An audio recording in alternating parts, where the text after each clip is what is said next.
So you're going to start in the lobby of the theater. This is where we all meet. This is where all 8 billion of us can exchange and discuss, see what's running. And you can see, hey, I'm theater number 9. That's Paul's theater. What's playing in his life? What's rumbling and projecting and jumping out at the theater? What's going to happen next sequentially coming out? What is the drama? What is the traumas?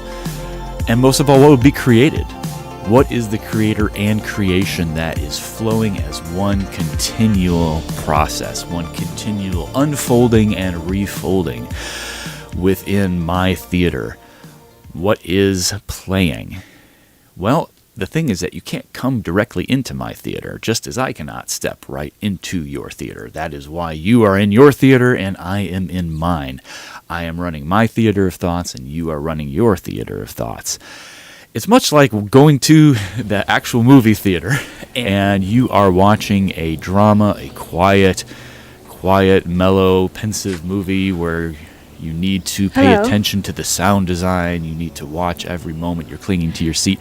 And then you can hear in the theater next to you, you hear an action movie. Booming, thundering, explosions going off, car chases, yelling. And you can feel a little bit of it, but a lot of it is insulated. But you know, hey, there's a lot going on in the theater next to me. And it would be like me coming over to your theater, coming out into the lobby, out into the hallway, into the lobby, and saying, hey, what's going on in your theater? That's not real. Hey, let me show you what's going on in my theater. Come over here.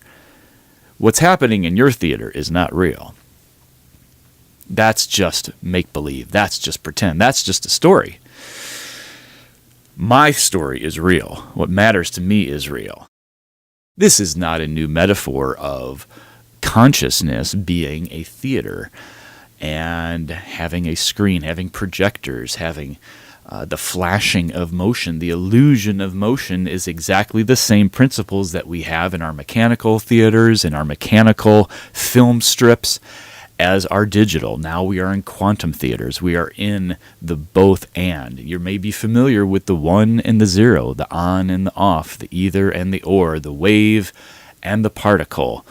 Can you see them together at the same time? Are you a both and person or are you either or? The mind wants to have either or. It wants to turn it on and off in this electromagnetic conduit, this circuitry of myself, my psychoactive circuitry. It wants to be on and off. It wants sequential, linear stability.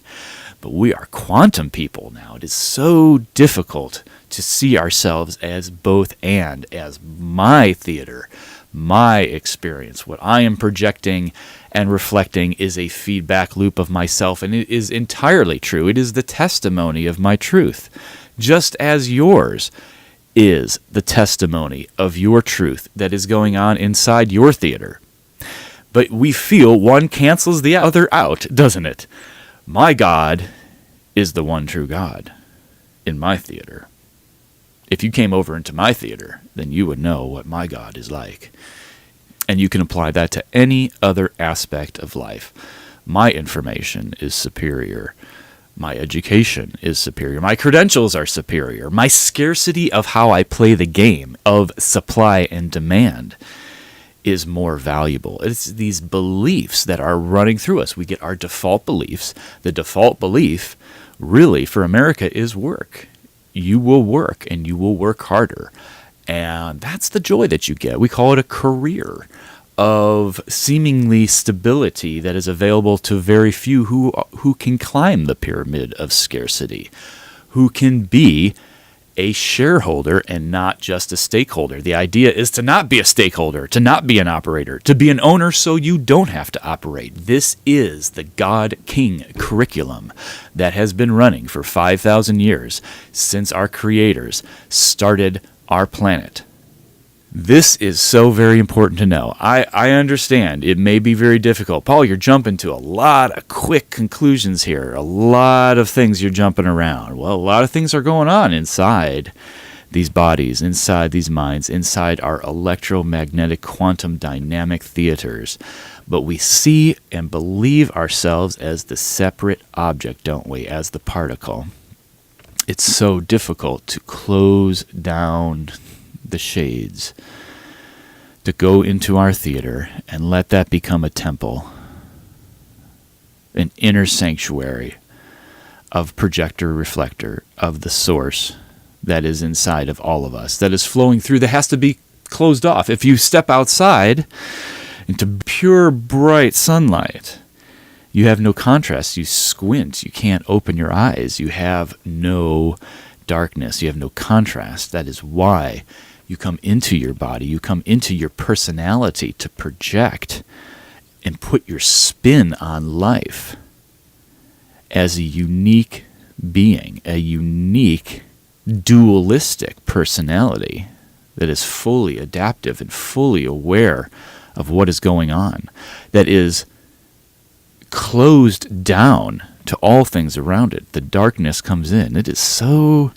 difficult to accept darkness as part of creation, as part of the necessary, essential components and structure of experience, of compare and contrast. The darkness inside our theater is so necessary so we can see the light of the reflection coming off the screen. That is why you tell people to sit down in front and to not open the emergency exit and throw up the curtains and the sashes or a skylight. You don't want light coming in your home theater of thought. When you are physical, you close it down and you put it into a closed loop circuit of yourself. But the mind, your physical character that is seemingly interacting with everybody else on their theater, on their screen. When I look out, I see a new person or I see another person I want to avoid. All of that, the interactions of us being in our own world, putting on our sunglasses, our hats, our electronics, plugging up our earphones so nobody talks to us. We're in our own theater. We are in our own world, much like you see this theater here. You see all the seats of the Omniplex. This is a planetarium seating that you can see, and I think this is most representative of our omnisphere reality. We have a tendency to focus on the linear, the Euclidean connections, but it is all a circular cloud of probability when you look at the core of everything. Each of these seats are participants. Each of these seats represent a quanta, just a minute measurement of potential that is the observer, that is being, that is source, all coming through to funnel into a closed down, isolated character called Paul. I'm Paul Stephen Like. You've been named your name as well. To say, hey, you are a unique personality. You are a unique character. You are seemingly separate. You are dual and you are separate. You end at your skin. But in the theater of thought, it is so much more. It is so much deeper. You are the owner of this theater. How do you operate it? How do you have a strategy for the game of life? How do you have a strategy for the interaction that you see on the screen with people? And how do you find your purpose? Is life simply climbing the pyramid for security?